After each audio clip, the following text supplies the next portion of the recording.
cool. Got them bought and loaded up. Appreciate it, Ricardo. Cool guy. Just got to meet him. A couple nice 3-wheelers. Let's go get them running and rip them a little bit.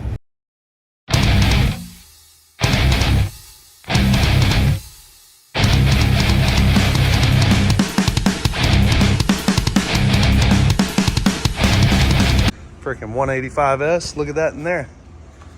Seen it yet? Look. Freaking. Like the Odyssey thing? Yeah, it's an Odyssey FL 250.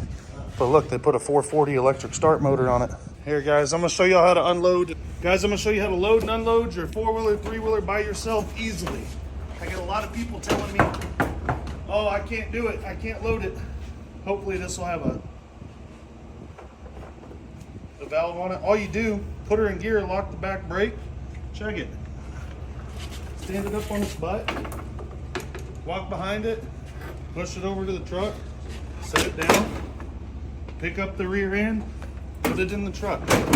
It's pretty much that easy, guys. You don't need 2 people to do one of these. When people tell me that they can't get the 3-wheeler loaded up, I just assume they can't ride it either. Come out. It's pretty nice, right? Mm-hmm. Not a bad little online fight. It was damn Craigslist, boys. These were on Craigslist. Honda Dave, shout out, man. He messaged me, said, hey, I know where there's a good deal on Craigslist, man. He's probably Peter browsing on there or something. So, I gave him what he wanted for him. He's convinced because he put a carburetor on this 8 months ago, it runs, but I told him, you know, a month later it'll need the carburetor gone. So I drained the carb while I was there. It started once and died. Maybe now that we drained the carb. He said he doesn't get ethanol gas, but I don't know about that. And if I just want some throttle. Oh, that's another thing. The throttle cable was stuck. So we're gonna have to go through the carb on this. Not too bad. We just pull the seat off, get pretty good access, pull the tank off, pull the carb off, clean it. This one, on the other hand, it fired up. Nice little tri-zinger. Get up in there, dudes. We're gonna clean it up a little bit, list it for sale. And I'm gonna get after this one so we can ride it. And for you other ATC guys, 440EX almost done, dudes. Anybody like frog legs? I ain't got the babies over here. This is full-blown chicken legs out here, dudes. A lot of meat on. Look at the haunches on them suckers. Them's eating bullfrogs. Shoot, YouTube. Oh my goodness, Honda 185S. In great shape. Not running. Let me take you through it, show you what we do to get one of these suckers running. And then let's ride it. What do you say? So guys, let's take a look at what it's going to take to get this sucker running. Trusty old carb spray, you know what I mean? I don't need to jump start this thing. I don't need the starting fluid start it to know it has compression and spark. He said it ran when parked. Didn't want to believe that it needed carb work because he just put a carb on it 8 months ago, but it sat there, the whole time. So basically what we're gonna do here, loosen this up, remove the fuel line, get the tank out of the way. We're gonna pull this carburetor off. Looks like he's got some sort of, oh no, the boot's there, he just repaired it. Let's get after it. All right, dudes, get up in there. NASCAR pit stop. I forgot my tools. So, pop that fuel line. Get up! Of course, it's got some kind of crap on the front of it. Oh my God, it does. Didn't need to be careful. What the hell? Very much gas in that, so we'll fill it up. It should be good.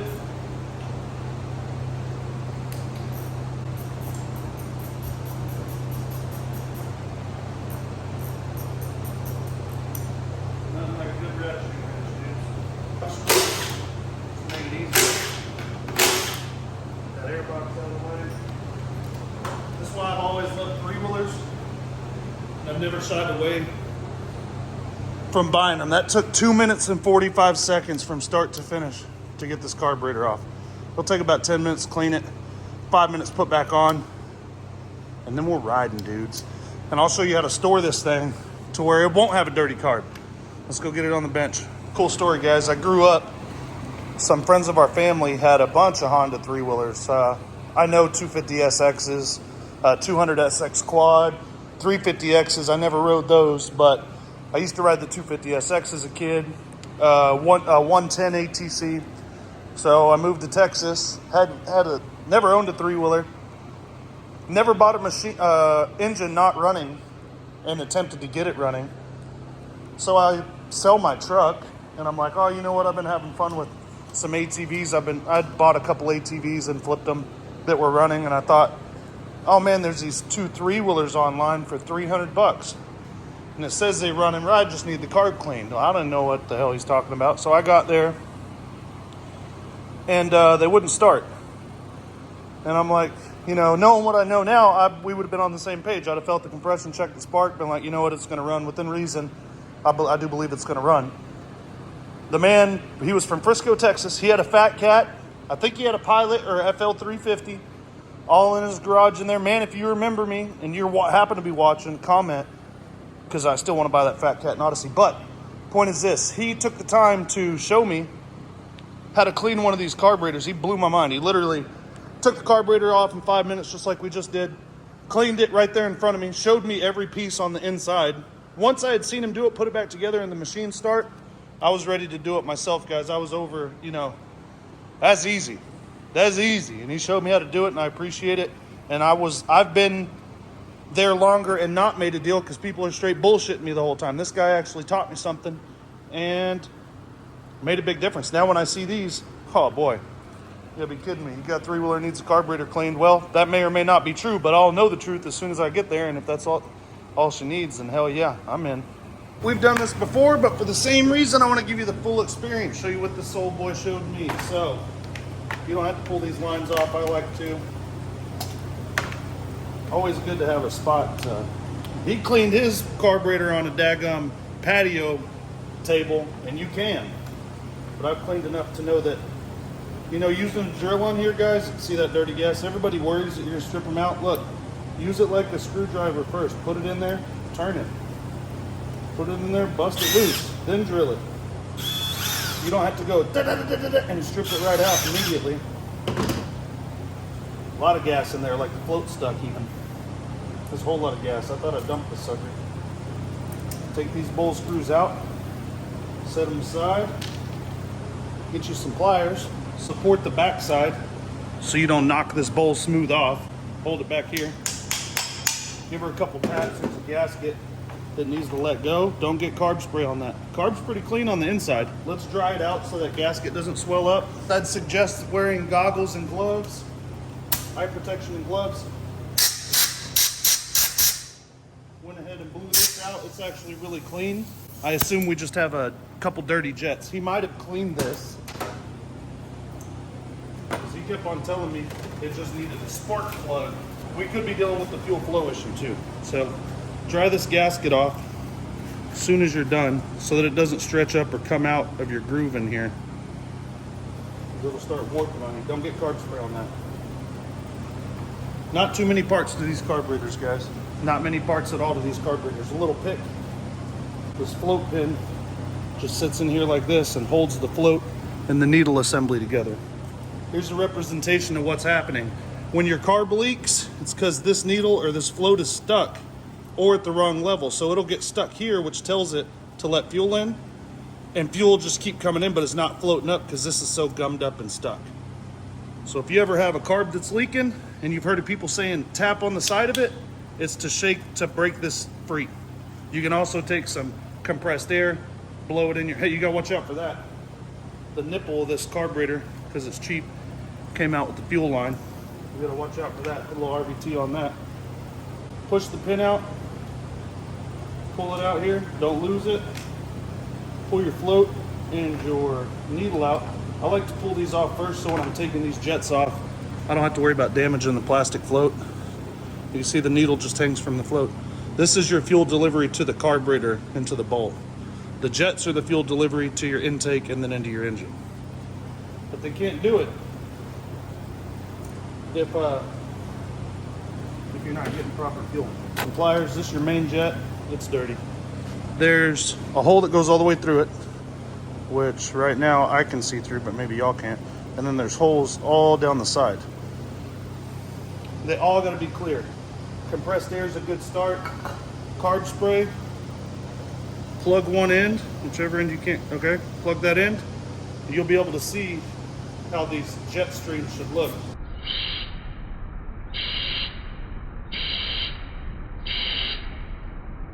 Just like that. You might have to do this a couple times. You might have to use some piano wire, some guitar wire. You might have to use a wire brush or something. Lots of carburetors that I get. Actually, I've got them with these carbs before. They come with a pack of these brushes. And they're torch tip cleaners as far as I know. All different sizes. You can run them down in the carburetor, starting with the smallest one, and really try and clean the inside of that out. Scrape the walls of it, in and out, in and out. You want to keep separate your clean and your not clean parts. If this idle jet is not dirty, then I'm going to be a little concerned because it didn't want to idle at all. It could have been the throttle cable. Oh, look, yeah, it's gummy. You can see at the base of the jet, that green stuff right there. That's what starts happening to your gasoline. So, can't see through those.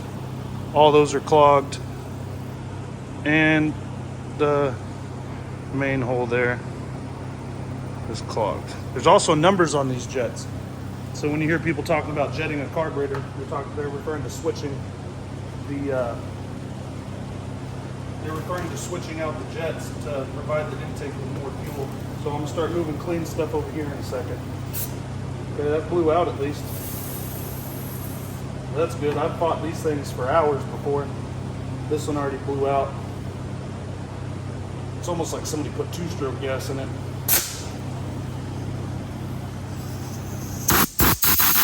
Watch your eyes, guys, when you're doing this. Jet's clear all the way around. I don't know if you can see the difference, but now I can see through the holes easily. And I've blown fluids through them, so I definitely know it's clean. It goes over here. I'm gonna do this one again because I set it on this dirty mat.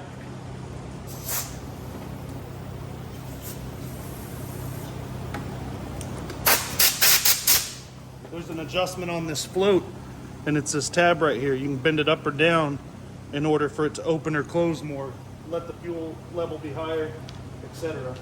Clean rag. Make sure when you put it back together, your screwdrivers are clean. Make sure this needle doesn't have gunk on it, and that this little spring piece in here is moving that nodule back up, because that's what helps your float keep from getting stuck. Carb spray. Every passage you remove the jet from, you spray into. All of them. Watch your eyes, because when it goes in, it has to come out somewhere else.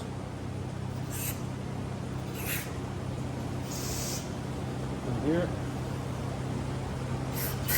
See, there's a good rip. It come out the main jet. This one should come out the idle jet. Yep. Then you've got your fuel seat, and up here your fuel inlet. Go through that good. A little more compressed air.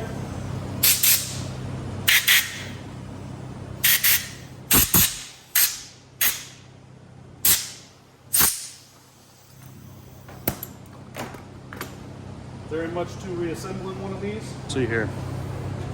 I always start with the main jet. Put it in there, screw it in. Make sure your hands are clean. Make sure your screwdrivers are clean.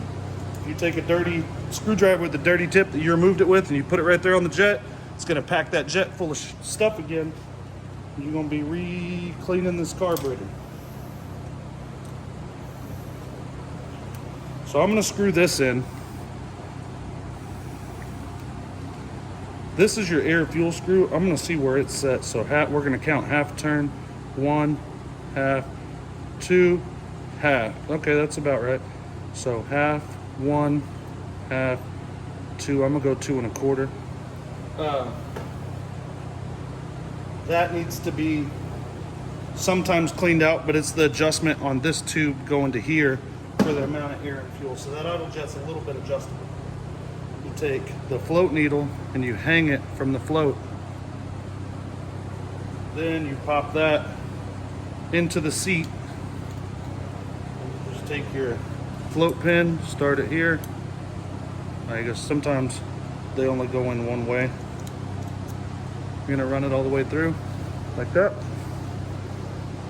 Take your bowl, and it only goes on one way. Take your bowl screws.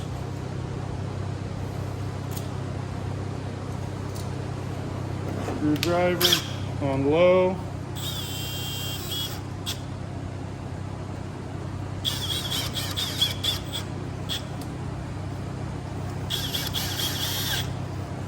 I guess we're gonna reuse this fuel line only because this damn thing's stuck on there. So pop that back in there. Now a choke does exactly what it sounds like. It chokes the intake, cuts off the oxygen. If it's not working, you can put your hand over it to choke it. So if you ever get a machine that's not getting gas, I always drain the carb here. This is your drain, and it'll show you if it's getting fuel. It'll show you if there's dirty fuel in it. It'll show you if it's not getting fuel. And then I've taken the intake off, or if it doesn't have a breather on it, just put my hand over it when I'm cranking it, and it causes a vacuum into to flood the engine with fuel so that hopefully it'll start. You can at least see that much. When you install this throttle cable, it can only go one way. It'll go in wrong, and you'll think it's fine, like this, look, and you can compress it down, but if you can look in here, you can see that it's wide open. There's two notches on it. This goes to your idle screw on this side, and this guide tab goes on the opposite side. There's a tab inside the carb right there. So you want to make sure you have that lined up properly, because otherwise, if you do get it to start, which will be hard because it needs to be choked, if you do get it to start, it's going to be revved through the moon. So you don't want to do that, guys. Going up and down. Before it was like the cable was stuck, but he had tried to clean the carb, I believe, and just did it. So now, a couple 10-mil bowls. Put the air box back on. Put the fuel line back up to the tank. Put some fresh gas in it. Turn the fuel on. And it should be a business, dudes. Now, before I like to put it all together, I like to test it. So I'm gonna fill this with gas, fire it up, make sure it's gonna run before I put the bolts and stuff in the tank. One nice thing about clear fuel lines, you can usually see the fuel go in. We've got fresh fuel in this thing. Set it to choke. Not fresh fuel. There was a little bit of gas in here, but I topped it off with fresh fuel, which should be good. Got the choke set. See how long this rope is so I don't freaking break it. This is as long as it is. There she goes. Turn the choke to half choke.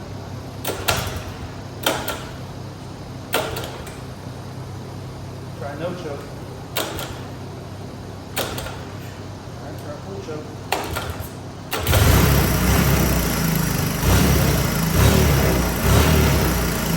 It could have been that the fuel level wasn't high enough. We'll see if we got a headlight. Hell yeah, we do. Beautiful. Let's get a Phillips. So what do we need actually? A flathead. Here's our idle adjustment. You want to do it when the engine's warm. It's that brass screw right there. Let's turn the choke off to half choke. Go in a little bit, see what we get. That's what the choke off, dudes. Let's make sure we have brakes, then we ride. All right, now it's time to ride. I'm gonna bolt that on, we'll ride it. Find the balance point and then use your brake.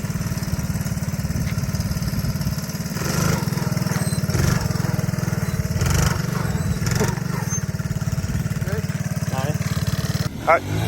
Oh, nice. That's more like it. I'm kind of stretched out with my arms as much as I can go, so when I'm pulling, I don't get that much force.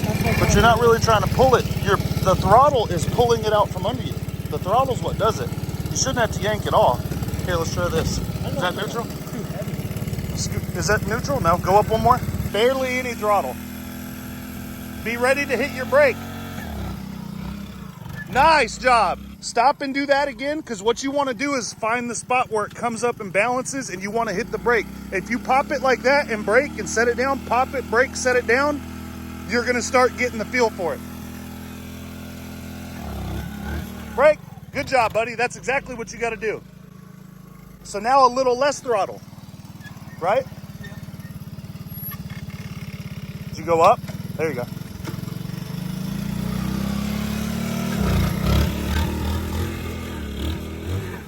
Nice, dude. Good job. So once you learn how to pop it to that point, then you're riding it.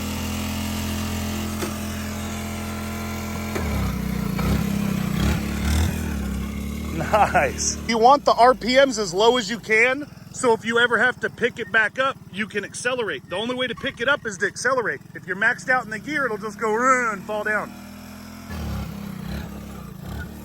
Oh, you didn't need to hit. Oh. Once you pop it up, just try and just ride the brake to control it. And then if it goes to come down, then throttle it. A little more throttle than that, it'll come up, and then just save it from going over. Save it. Good job. Dude, yeah. Save it. Nice, dude. That's exactly what you got to do. But keep your legs squeezed in. Them knees need to be touching the tank. Hey, and your toes. Point them in. There you go.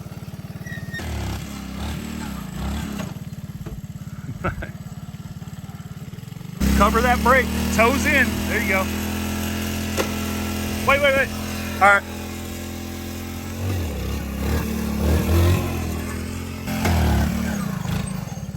Good job, buddy. If that idle wouldn't kill the engine real quick, just flick it either way. There you go.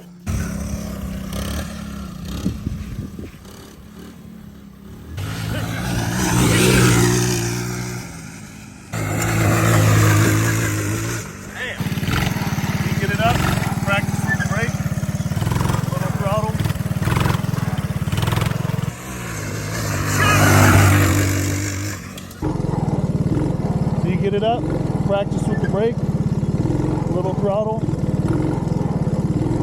one-hander.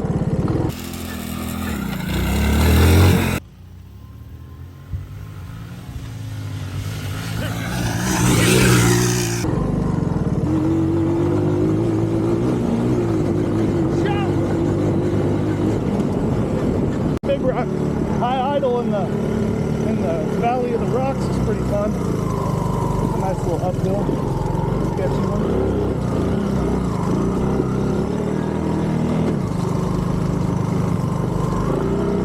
Oh, headlight. Can't even see it.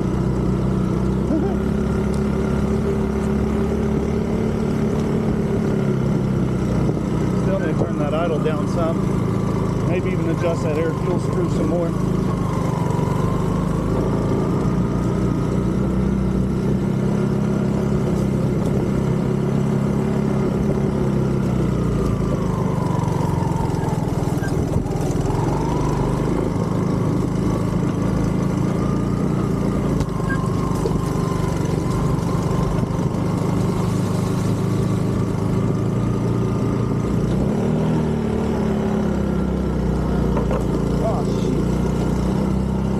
Everywhere. We just brush hogged all through here. Oh, squeaky brake, squeaking it.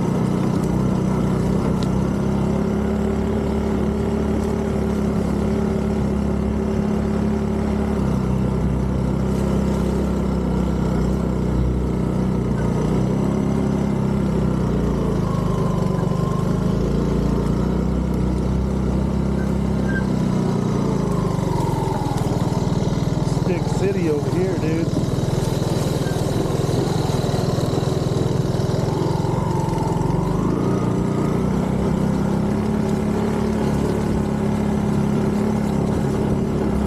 Trail riding on the old 185. Yeah, I need to adjust this idle a lot.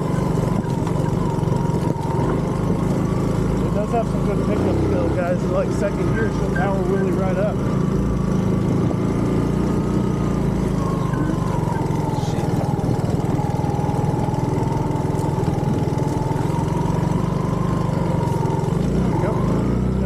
Brake a little bit.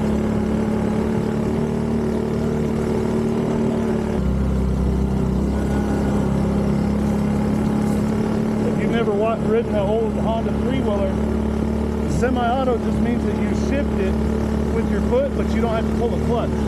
See, I'm gonna let off the throttle, shift. Let off the throttle and shift. That's all you gotta do. And then some people know everything, and if you tell them, hey, it needs a new clutch, they're like, it ain't got a clutch. It definitely has a clutch. It's not a manual one that you pull with your hand.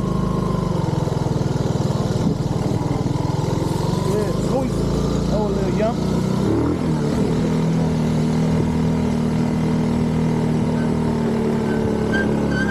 Oh shit, boys. This is the real deal right here. Holyfield. Too easy. Squigging.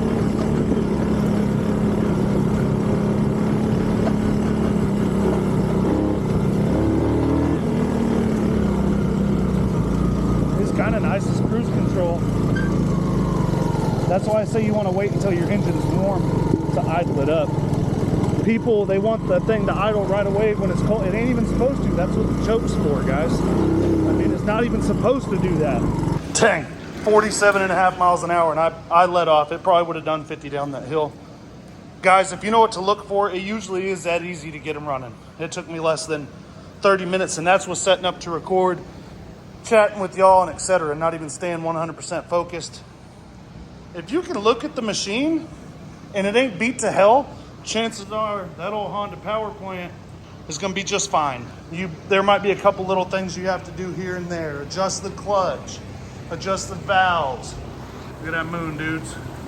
It's a full one. That's probably why I decided to go down the road full speed on this daggone three-wheeler. What the hell's wrong with me? What year is this, by the way? 81, guys. 42 years old. Still out there doing its thing.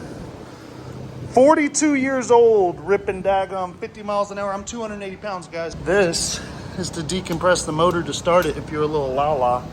So, ain't none of that on this channel. I'll frickin' roll this thing down a hill and kick it into gear if I got to. Appreciate you. Lots more projects coming, guys. Working on this FL250 build right now.